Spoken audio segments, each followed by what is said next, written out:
Hello, we are live. I am Stacy Slate, and I'm the community manager for the Edible Schoolyard Project. And we are thrilled today to be hanging out with Raj Patel.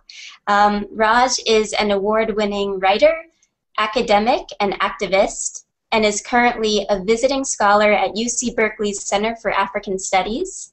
He's an honorary research fellow at the School of Development Studies at the University of KwaZulu-Natal, and a fellow at the Institute for Food and Development Policy, also known as Food First. On Tuesday night, Raj lectured at UC Berkeley's Edible Education 103 class, where he spoke about the Green Revolution and the historic rise of our global food system. Raj, thank you for joining us. The thrill is mine. Thanks very much for having me. We're so happy to have you, and we're also joined by Josh Cohen, who is the administrative assistant at the Edible Schoolyard Project. Josh, thank you for being here. My pleasure. And Raj, if you don't mind, I just actually wanted to start off with a question from Josh.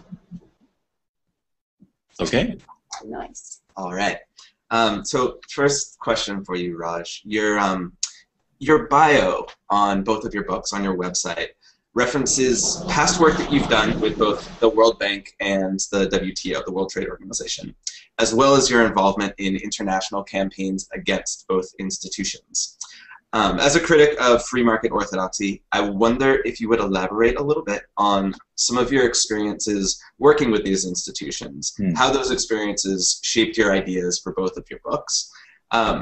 And then a little bit more specifically, what were some of the projects that you worked on with the World Bank, the WTO?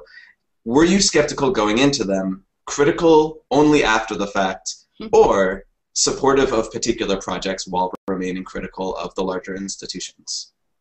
That's a great question, Josh. I mean, I was critical going in, both with the World Trade Organization and with the World Bank. With the WTO, I was involved in protests around the WTO, but you know, was curious about what it was like inside, and so I managed to become an intern at the WTO and did a report on the environment and trade.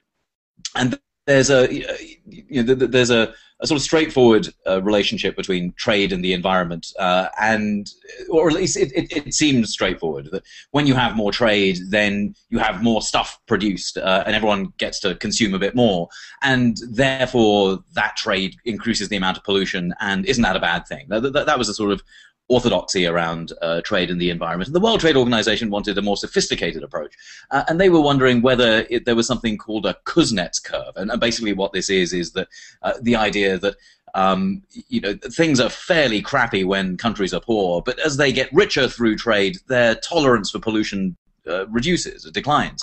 So, you know, as countries get richer, you'll notice that there's less and less pollution. You know, if you look at you know, Britain in the 19th century, there was pollution everywhere, but as Britain got richer and richer, its tolerance for bad air went down, and so you know, the environment got cleaned up. And wasn't that what actually was happening in the world? Asked the World Trade Organization, and they very much wanted the answer to be yes.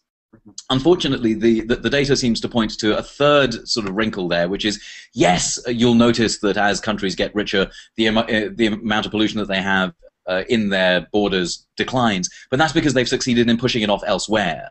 And so trade actually facilitates the export of pollution, and that's what the research that I did pointed toward. And the World Trade Organization weren't very pleased with that, so they binned the report that I did and rewrote it, merely arguing that in fact, no, you know, the slightly less sophisticated conclusion is the one that everyone should agree on. So I found that very interesting, because one of the things that points towards is that there's some things within these institutions that it is possible to think, and other stuff that you just can't think. It's just beyond the pale.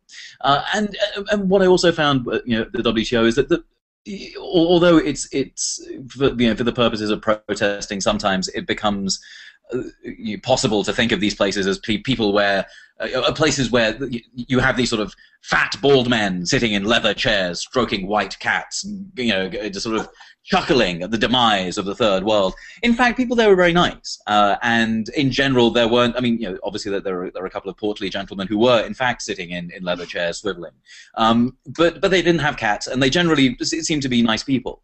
But the point being that actually you don't need to be a sort of Blofeldian caricature villain in order to be participating in a system that's not doing very good, that's doing bad by people in the global south. And I found that with the World Bank too. In fact, I was with a project that was looking at poverty in the third world, poverty in the global south. And I was recruited by my economics professor, an incredibly bright man called Ravi Kanbur. And Ravi was involved in the World Bank World Development Report, and basically this sort of flagship big report that comes out every 10 years. And Ravi had been given sort of free access to the World Bank's internal documents. And I was really interested in that. I mean, because it seemed to me that the World Bank is a place that, I mean, it's obviously all of these places are full of contradictions, and there's some good that comes out of these organizations. I'll get to that in a second. But it seems to me that wouldn't it be interesting to see what people behind closed doors were saying at the World Bank? So I was, yes, I will work on this project, looking at the World Bank's grey literature to see what poor people think about poverty. We're going to extract and code all this information from these reports. So we get it. We have these volumes of just big, huge stacks of this sort of classified literature, and we read it all, and we find that poor people tend not to like the police, and they don't like being poor, and they don't like the government, and sometimes they don't like the World Bank, and sometimes they don't like the landlord, and and so there are a number of sort of forces that within these documents become identified as problems. But it's interesting that as we moved forward, the stuff about the World Bank was kind of erased, and it was sort of, obviously the World Bank has its problems, but we should look at the police. The police are a real problem. And so in the end, the document that we produced was called Voices of the Poor, Can Anyone Hear Us? And it was basically a sort of manifesto for the World Bank. Have you met the poor? We had lunch with them yesterday. They think we're terrific.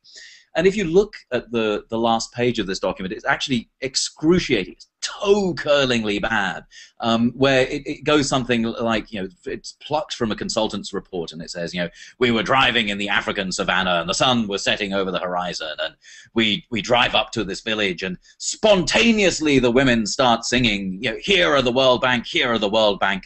They are here to develop us. We hope they won't forget us.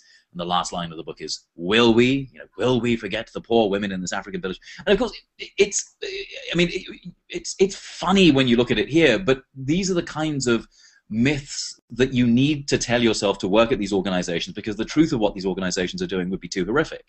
Now, this isn't to say everything that the World Bank does turns to crap. There are some really interesting things that have come out of the World Bank. There's been a report that was funded in part by the World Bank, and the World Bank's chief scientist was responsible for it. And it's called the International Agricultural Assessment on Knowledge, Science, and Technology for Development. Of course, everyone knows exactly what that is. The acronym is IAASTD.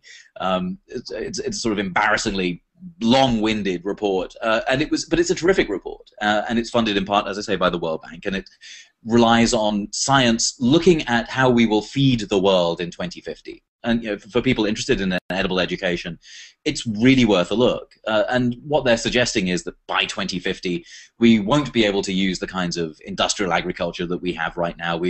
Genetically modified crops haven't really proven their mettle. And what we will need is more systemic change in agriculture. We'll need more urban and peri-urban farming. We will need more polyculture, and we'll need to address issues of distribution when it comes to feeding the world in the future.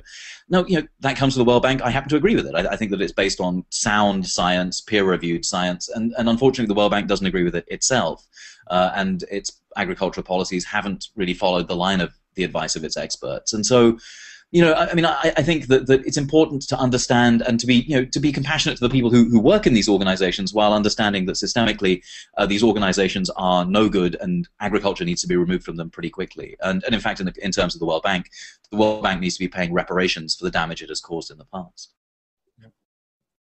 That makes a great deal of sense.